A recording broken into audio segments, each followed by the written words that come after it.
Hi students, welcome to my YouTube channel. ఈ క్లాస్లో మార్చి 3వ తారీఖు కరెంట్ అఫైర్స్ అయితే డిస్కస్ చేద్దాం. ఆల్రెడీ మార్చి 1, మార్చి 2 కరెంట్ అఫైర్స్ అయితే అప్లోడ్ చేసేసా, చూడండి. ఓకే, ఇంకా టైం వేస్ట్ చేయకుండా మనం వీడియోలోకి అయితే వెళ్ళిపోదాం. చాలామంది ఇప్పుడిప్పుడే సబ్స్క్రైబర్స్ స్టార్ట్ అయ్యారనమాట. సో నేను వీడియోస్ అయితే అప్లోడ్ చేసుకుంటూ వెళ్ళిపోతున్నా.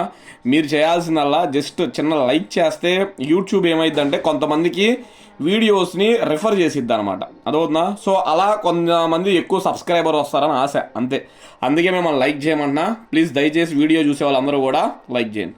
చూడండి, ఫస్ట్ బిట్ 2026 మార్చి 2న, చూడండి, మార్చి 2న సశక్త నారీ సమృద్ధి ఢిల్లీ కార్యక్రమం ఎక్కడ జరిగింది అంటే ఢిల్లీ. చూడండి, మార్చి 3వ తారీఖు అంటే ఏంటి?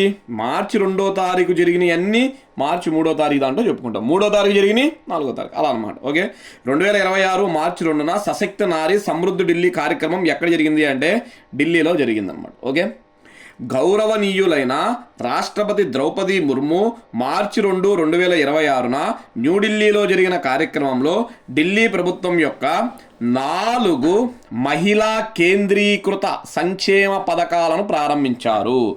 4 మహిళా కేంద్రీకృత సంక్షేమ పథకాలను ప్రారంభించారు. ఈ 4 అంట, మహిళల కోసం 4 పథకాలు. ఈ కార్యక్రమం మహిళలకు సామాజికంగా మరియు ఆర్థికంగా సాధికారత కల్పించే విస్తృత లక్ష్యాన్ని ప్రతిబింబిస్తుంది. అసలు ఏంటి ఆ 4 అనేది ఒకసారి చూద్దాం. ఓకే, చూడండి, 1 pink national common mobility card అంటారు. ఏంటిది? Pink national common mobility card అని చెప్పి ఒక పథకం అనమాట, ఒక కార్డు ఇస్తారు వీళ్ళు. దీని ద్వారా ప్రజా రవాణాకు సంబంధించి మహిళలకు ఉచిత బస్సు ప్రయాణాన్ని, మహిళల సౌకర్యాన్ని మెరుగుపరచడం, మహిళలకు భద్రతకు పెద్దపీట వేస్తున్నారు. చూడండి, పింక్ నేషనల్ మొబిలిటీ కార్డు ద్వారా మహిళలకు ఉచిత బస్సు ప్రయాణం, మహిళలు కూర్చోవడానికి ప్లేసులు, వాళ్ళకి భద్రత, అదవుతుందా? ఈ బస్సులో ముందు వెనక అంటే వెనక వాళ్ళు ముందుకు రాకుండా ఆ మధ్యలో ఒక చైన్ లాంటిది వేసేయడం, ఇలాంటి వాటినన్నింటినీ కూడా pink national common mobility card ద్వారా అయితే తీసుకొస్తున్నారు. ఇది ఒక పథకం. రెండోది వచ్చేటప్పటికి ఎల్పిసి పథకం. చూడండి, మనకి ఢిల్లీలో అనమాట. ఏంటిది? ఢిల్లీలో రేషన్ కార్డు ఉన్న కుటుంబాలకు ప్రతి సంవత్సరం 2 ఉచిత సిలిండర్లను అందించున్నారు. చూడండి, ప్రతి ఇయర్ 2 ఉచిత సిలిండర్లు అంట. అవి కూడా ఎప్పుడు ఇస్తామో కూడా చెప్పేశారు, హోలీకి, దీపావళికి అందించనున్నారంట. ఓకే, ఇది ఒక పథకం. 3 ఢిల్లీ లఖ్పతి బతియా యోజన అంటారు. చూడండి, ఢిల్లీ లఖ్పతి బతియా యోజన అంటే ఏంటి? ఆడపిల్లలకు ఆర్థిక భద్రత కల్పించడం కోసం ఆడపిల్ల పేరు మీద వాయిదాలలో 56,000 రూపాయలు జమ చేస్తారంట. చూడండి, ఒక ఆడపిల్ల పేరు మీద 56,000 వాయిదాల పద్ధతిలో గవర్నమెంట్ జమ చేసిద్దంట. 21 సంవత్సరాల తర్వాత, సంవత్సరాల వయసు నాటికి వడ్డీతో సహా మొత్తం 1,00,000 దాడుతుందని అంచనా. ఈ 56,000 వేసేసి అట్ట పెట్టేస్తారు. 21 సంవత్సరాల తర్వాత అది ఆల్మోస్ట్ డబల్ అయిద్దని చెప్తున్నారు, 1,00,000 దాటిద్దంట. అదవుతుందా? ఇది ఒక పథకం. నెక్స్ట్ దాని తర్వాత మేరీ పుంజీ మేరా అధికార్. చూడండి, మేరీ పుంజీ మేరా అధికార్ మహిళలకు పెండింగ్లో ఉన్న ఆర్థిక బకాయిలను క్లియర్ చేయడం మరియు పౌర ఆర్థిక హక్కులను పారదర్శకంగా పరిష్కరించడంపై దృష్టి పెడుతుంది. రోజువారీ జీవితంలో మహిళల స్వాతంత్రాన్ని ప్రోత్సహిస్తుంది. మహిళలకు ఆల్రెడీ ఏమన్నా పెండింగ్ బకాయిలు ఉంటే, అదవుతున్నా, ఫైనాన్షియల్గా ఏమైనా రావాల్సిన ప్రభుత్వం దగ్గర నుంచి వాటి ఇప్పించేయడం, వాళ్ళకి ఆ స్వతంత్రాన్ని కల్పించడం రోజువారీ జీవితాల్లో, ఇలాంటివన్నీ కూడా ఈ పథకం కింద అయితే చేస్తారండి. ఓకే, ఇలా మొత్తం 4 పథకాలను ఢిల్లీలో అయితే ప్రారంభించారు రాష్ట్రపతి ద్రౌపది ముర్ము గారు. చూడండి, అన్ని లేటెస్ట్ అనమాట, చాలా ఇంపార్టెంట్ బిట్స్. రెండోది చూడండి, మెగా ప్లాంటేషన్ క్యాంపెయిన్ ఏ నగరంలో గిన్నీస్ రికార్డు సృష్టించింది? మెగా ప్లాంటేషన్ క్యాంపెయిన్లో ఏ నగరం గిన్నీస్ రికార్డును సృష్టించింది అంటే వారణాసి అంటారు. చూడండి, వారణాసి అన్నా, కాశీ అన్నా, బెనారస్ అన్నా ఏదైనా ఒకటి. వారణాసి 1 గంటలోనే 2,51,446 మొక్కలు నాటడం ద్వారా, చూడండి, గ్రూప్ డిలో ఇలాంటి బిట్లే వచ్చినాయి. నెంబర్స్తో సహా అడిగేటప్పటికి పేపర్ అందరికీ టఫ్ అయిపోయింది. అది వామ్మో, ఇప్పుడు రేపు ఇదే బిట్ అడుగుతాడు, వారణాసిలో 1 గంటలో ఎన్ని మొక్కలు నాటారని అడుగుతాడు. ఎవడు పెట్టలేడు బిట్స్. పెట్టకపోగా పేపర్ భయంకరమైన టఫ్ అని చెప్పి ప్రజల్లోకి తీసుకెళ్ళిపోతారు. అదవుతుందా? సో ఇలాంటివి అడుగుతాడు, గుర్తుపెట్టుకోండి. వారణాసిలో 1 గంటలో 2,51,446 మొక్కలు నాటడం ద్వారా గిన్నీస్ వరల్డ్లోకి ప్రవేశించింది. వారణాసిలోని సుజాబాద్ ధోమారి అనే ప్రాంతంలో మెగా ప్లాంటేషన్ డ్రైవ్ నిర్వహించబడింది. 2018లో చైనా 1 గంటలో 1,53,981 మొక్కలు నాటి గిన్నీస్ రికార్డుకి ఎక్కింది. మొన్నటి వరకు ఇది రికార్డు. ఇప్పుడు వారణాసి నగరం దీనిని అధిగమించింది. అంతే కదా, ఇది 1,53, ఇది 2,50,000, ఆల్మోస్ట్ 1,00,000 మొక్కలు ఎక్స్ట్రా ఉన్నాయన్నమాట. ఓకే, ఈ రికార్డును డ్రోన్ పర్యవేక్షణ మరియు డిజిటల్ లెక్కింపు వ్యవస్థ ద్వారా అధికారికంగా ధృవీకరించారు. Okay, mega plantation campaign world Guinness రికార్డుగా ఏ నగరం నిలిచింది? వారణాసి నిలిచింది, గుర్తుపెట్టుకోండి. ఓకే, నెక్స్ట్ దాని తర్వాత చూడండి, దేశంలోని ఏ నేషనల్ పార్క్లో మొదటిసారిగా అటవీ గుడ్లగూబలను చూశారు? చూడండి, దేశంలోనే ఏ నేషనల్ పార్క్లో మొదటిసారిగా అటవీ గుడ్లగూబని అంటారు, ఫారెస్ట్ వోలెట్ అంటారు. అదవుతుందా? Kuno national park. ఎక్కడ? Kuno national park. చూడండి, దేశంలో అంతరించిపోతున్న అటవీ గుడ్లగూబను మధ్యప్రదేశ్ రాష్ట్రంలోని కునో నేషనల్ పార్కులో చూడడం జరిగింది. 1884లో, ఎప్పుడు? 1884లో అంతరిక్షిపోయిన ఈ పక్షిని 113 ఏళ్ల తర్వాత 1997లో మహారాష్ట్రలో మొదటిసారిగా చూశారు. 84లో దీని అంతరించిపోయిందని చెప్పారు, 97లో కనపడింది, మళ్ళా ఇప్పుడు కనపడిందంట. 2026లో మరలా ఇప్పుడు దీనిని మధ్యప్రదేశ్లోని నేషనల్ పార్క్లో గుర్తించడం జరిగింది. దేశవ్యాప్తంగా దీని సంఖ్య అంటే ఏంటి? ఇక్కడ ఈ అటవీ గుడ్లగూబల సంఖ్య 250 నుంచి 999 మధ్య ఉంటుందని అంచనా. IUCN సంస్థ దీన్ని అంతరించిన జాబితాలో చేర్చింది. చూడండి, IUCN అనేది అంతరించిపోయినటువంటి పక్షు జాతుల జాబితా ఉంటే దాంట్లో దీన్ని ఆల్రెడీ చేసింది అన్నమాట. ఓకే, ఇది కూడా మనకి ఇంపార్టెంట్ బిట్టే. నెక్స్ట్ 4, రిటైర్మెంట్ ప్రకటించిన అలీసా హిలే ఏ క్రీడకు చెందిన మహిళ? అలీసా హిలే ఏ క్రీడకు సంబంధించిన మహిళ అంటే క్రికెట్ అన్నమాట. ఆస్ట్రేలియా మాజీ కెప్టెన్ అలీసా హిలే అన్ని రకాల క్రికెట్ ఫార్మెట్ల నుండి రిటైర్మెంట్ ప్రకటించారు. అన్ని రకాల అంటే ఇక్కడ T20 నుంచి కానీ, వన్డేల నుంచి కానీ, టెస్ట్ నుంచి కానీ అన్ని రకాల ఫార్మెట్కి రిటైర్మెంట్ ప్రకటించారు. ఈమె తన చివరి మ్యాచ్ని భారతదేశంపై ఆడి 98 బంతుల్లో 158 పరుగులు చేసి రికార్డు సృష్టించింది. చూడండి, ఆస్ట్రేలియాకి మనకి వన్డేలు జరుగుతున్నాయి, 3 వన్డేలు జరిగినాయి. మహిళలు మన భారతదేశ మహిళలు 3 వన్డేలు ఓడిపోయారు. ఆ 3వ వన్డేలో ఆస్ట్రేలియా మన దేశంపై ఈమె 98 బంతుల్లో 158 పరుగులు చేసి రికార్డు సృష్టించిందంట. ఈమె రిటైర్మెంట్ అయితే ప్రకటించేసింది అన్నమాట. ఓకే, నెక్స్ట్ దాని తర్వాత చూడండి 5, వార్తల్లో నిలిచిన పాక్యోంగ్ విమానాశ్రయం ఏ రాష్ట్రంలో గలదు అంటే సిక్కిం. పాక్యోంగ్ విమానాశ్రయం సిక్కింలో గలదు. ఎందుకు వచ్చింది? సిక్కింలోని పాక్యోంగ్ విమానాశ్రయానికి స్వతంత్ర సమరయోధుడు త్రిలోచన్ పొఖ్రేల్, ఆయన పేరు త్రిలోచన్ పొఖ్రేల్ పేరు పెట్టడం జరిగింది. 1975లో 36వ రాజ్యాంగ సవరణ ద్వారా సిక్కింను భారతదేశంలో 22వ రాష్ట్రంగా ఏర్పాటు చేశారు. చూడండి, చాలాసార్లు పాలిటీలు అడిగాడు. ఏంటిది?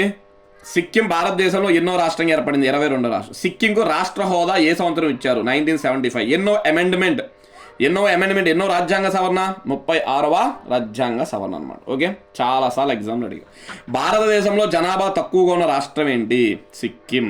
జనాభా ఎక్కువగా ఉన్నదైతే ఉత్తరప్రదేశ్ అనమాట. సిక్కిం రాజధాని ఏంటి? గ్యాంగ్టక్. సిక్కిం ముఖ్యమంత్రి ఎవరు? ప్రేమ్ సింగ్ తమాంగ్. ఇవన్నీ జస్ట్ జీకే బిట్స్ అనుకోండి. అదవుతుందా? సిక్కిం ముఖ్యమంత్రి ప్రేమ్ సింగ్ తమాంగ్. సిక్కింలో మొత్తం శాసనసభ స్థానాల సంఖ్య 32. లాస్ట్ ఇయర్ కాకుండా అంత ముందు సిక్కింలో ఎలక్షన్స్ జరిగినాయి అనమాట. సిక్కింలో లోక్సభ స్థానాల సంఖ్య 1, సిక్కింలో రాజ్యసభ స్థానాల సంఖ్య 1. సిక్కిం గవర్నర్ ఎవరు ప్రస్తుతం? ఓం ప్రకాష్ మాథూర్ అంటారు. ఓం ప్రకాష్ మాథూర్ అనమాట. ఓకే, నెక్స్ట్ దాని తర్వాత చూడండి 6, ఆంధ్రప్రదేశ్ ప్రభుత్వ ప్రధాన కార్యదర్శిగా చీఫ్ సెక్రటరీ అంటారు, CS అంటారు. ఆంధ్రప్రదేశ్ ప్రభుత్వ ప్రధాన కార్యదర్శిగా ఎవరు బాధ్యతలు స్వీకరించారు అంటే మనకి సాయి ప్రసాద్ అంటారు. ఆయన పేరేం పేరు? సాయి ప్రసాద్. విజయానంద్ స్థానంలో, ఇంతకుముందు విజయానంద్ ఉన్నాడు, ఇప్పుడు సాయి ప్రసాద్ వచ్చాడు. విజయానంద్ స్థానంలో సాయి ప్రసాద్ ఆంధ్రప్రదేశ్ ప్రభుత్వ ప్రధాన కార్యదర్శిగా బాధ్యతలు స్వీకరించారు. ఓకే, నెక్స్ట్ దాని తర్వాత చూడండి 7, ఏ రాష్ట్రం 150 అడుగుల ఎత్తైన మహాత్మా గాంధీ కాంస్య విగ్రహాన్ని ఏర్పాటు చేయాలని నిర్ణయించింది? తెలంగాణ. యాక్చువల్గా ఇది ఎప్పుడో నిర్ణయించిందిలే, కాకపోతే నిన్న ఉగాది నుంచి పనులు స్టార్ట్ చేస్తున్నామని చెప్పి తెలంగాణ గవర్నమెంట్ అనౌన్స్ చేసింది, అందుకని వార్తల్లోకి వచ్చిందనమాట. ఓకే, 150 అడుగుల ఎత్తైన మహాత్మా గాంధీ కాంస్య విగ్రహాన్ని ఏర్పాటు చేస్తున్నాం. మూసీ నది సుందరీకరణలో భాగంగా బాపు ఘాట్ వద్ద గాంధీ సరోవర్ను అభివృద్ధి చేయాలని తెలంగాణ ప్రభుత్వం నిర్ణయించింది.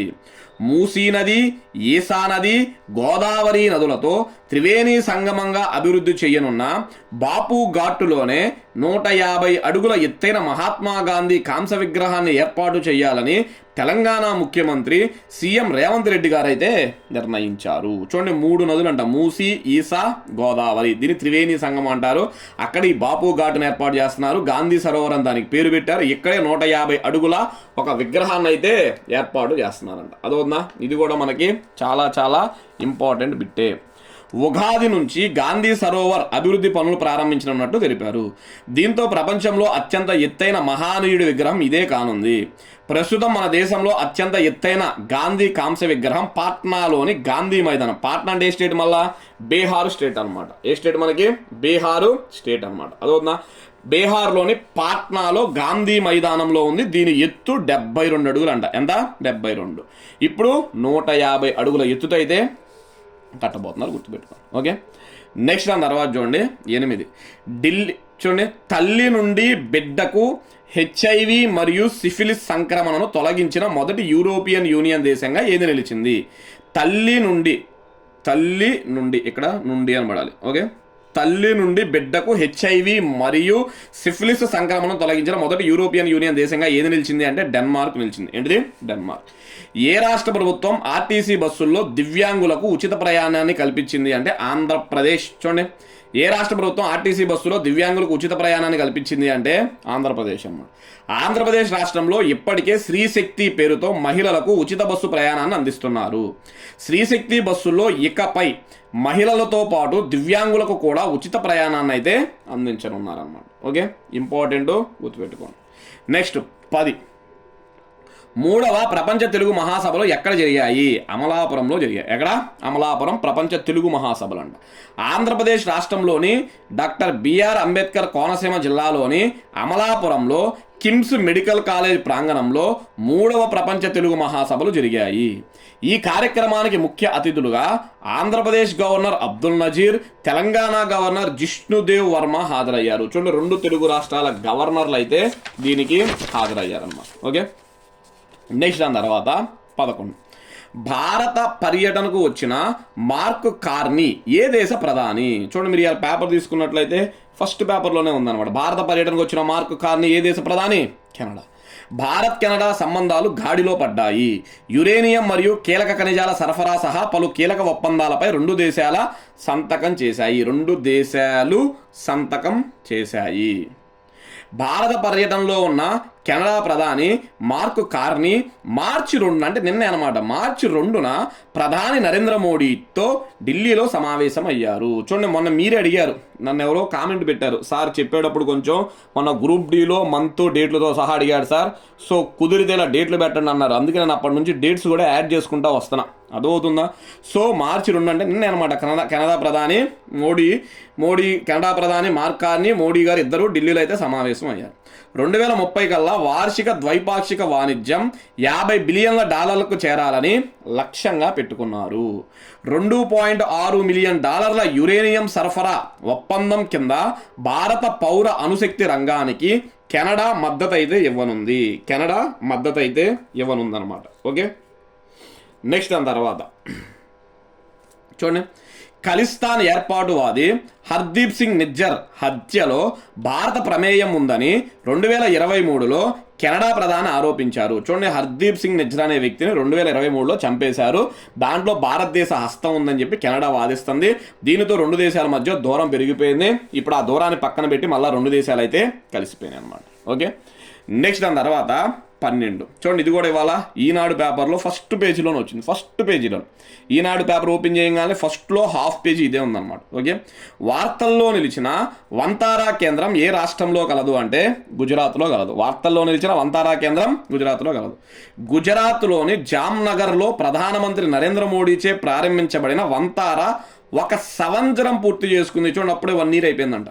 అదోనా, గత ఏడాది అనగా 2025 మార్చి 4న ప్రధాని మోడీ దీనిని ప్రారంభించారు.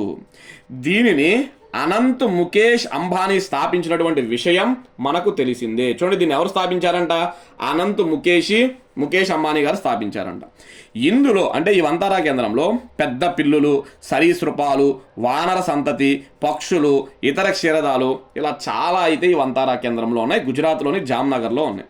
తన మొదటి సంవత్సరంలో ముఖేష్ అనంత్ అంబానీ ప్రతిష్టాత్మక గ్లోబల్ హ్యూమన్ అవార్డును కూడా అందుకున్నాడు అనమాట. ఆల్రెడీ అవార్డు లాస్ట్ ఇయర్ వచ్చేసింది అనమాట. జస్ట్ ఇది కూడా పేపర్లో వచ్చింది. మీరు కావాలంటే ఈనాడు పేపరు ఫస్ట్ పేజీలో ఉంటుంది, చూసుకోండి. ఓకే, నెక్స్ట్ దాని తర్వాత చూడండి 13 వెరీ వెరీ ఇంపార్టెంట్. చూడండి మొన్న లేటెస్ట్గా అక్టోబర్లో జరిగిన ఎన్టీపీసీ గ్రాడ్యుయేషన్ మెయిన్స్లో అనమాట. గ్రాడ్యుయేషన్ మెయిన్స్లో మార్నింగ్ షిఫ్ట్ 2 షిఫ్టులు జరిగినాయి, morning shift, evening shift. Morning షిఫ్ట్లో ఈ బిట్ అడిగాడు. నేను రాశాను ఈ ఎగ్జామ్, అదవుతున్నా లాస్ట్ ఇయర్ థీమ్ అడిగాడు. ఏమడిగాడు తెలుసా? మార్చి 3వ తారీఖున వరల్డ్ వైల్డ్ లైఫ్ డే జరుపుకుంటారు, అయితే 2025 యొక్క థీమ్ ఏంటి అని అడిగాడు. సేమ్ బిట్ అనమాట, అదవుతుందా? చూసుకోండి, ఇంపార్టెంట్. సరే, వరల్డ్ వైల్డ్ లైఫ్ డే, ప్రపంచ వన్యప్రాణి దినోత్సవం ఏ రోజు అంటే మార్చి 3వ తారీఖు. ఇది మనకి స్టార్ మార్క్ బిట్టు 2026 థీమ్ అనమాట. Medicinal and aromatic plants, conserving health, heritage and livelihood అనమాట. లైవ్లీహుడ్స్ అంటారు. ఇది ఈ ఏడాది యొక్క థీము. ఈసారి ఎన్టీపీసీలో కూడా లేదా ఇక గ్రూప్ డిలో కానీ దేంట్లో అయినా సరే అడగడానికి ఛాన్స్ ఉందన్నమాట. వరల్డ్ వైల్డ్ లైఫ్ డేని ప్రకటించిన సంస్థ ఏది అంటే యుఎన్ జనరల్ అసెంబ్లీ 2013. యుఎన్ అదోనా యుఎన్ఓకి సంబంధించి చాలా సభలు ఉంటాయి, దాంట్లో జనరల్ అసెంబ్లీ సాధారణ సభ 2013లో దీన్ని ప్రకటించింది. 2014 నుంచి ఈ దినోత్సవాన్ని అయితే మనం జరుపుకుంటున్నాం అన్నమాట. అదవుతుందా? ఇవి స్టూడెంట్స్ మనకి ప్రధానంగా మార్చి 3వ తారీఖుకి సంబంధించినటువంటి కరెంట్ అఫైర్స్ అన్నమాట. అదవుతుందా? సో కొంచెం కుదిరితే మీ ఫ్రెండ్స్కి కూడా నా ఛానల్ని రిఫర్ చేయడానికి చూడండి, కొంచెం పంపండి. దీంట్లో కరెంట్ అఫైర్స్ బాగుంటాయని చెప్పండి. తద్వారా నాది కొత్త ఛానల్ కాబట్టి కొంతమంది ఎక్కువ మంది సబ్స్క్రైబర్స్ వస్తారని అయితే నేను ఆశిస్తున్నాను. అదవుతుందా? ఎనీవే, చూస్తున్న వాళ్ళు చాలామంది చివరి వరకు చూస్తున్నారు.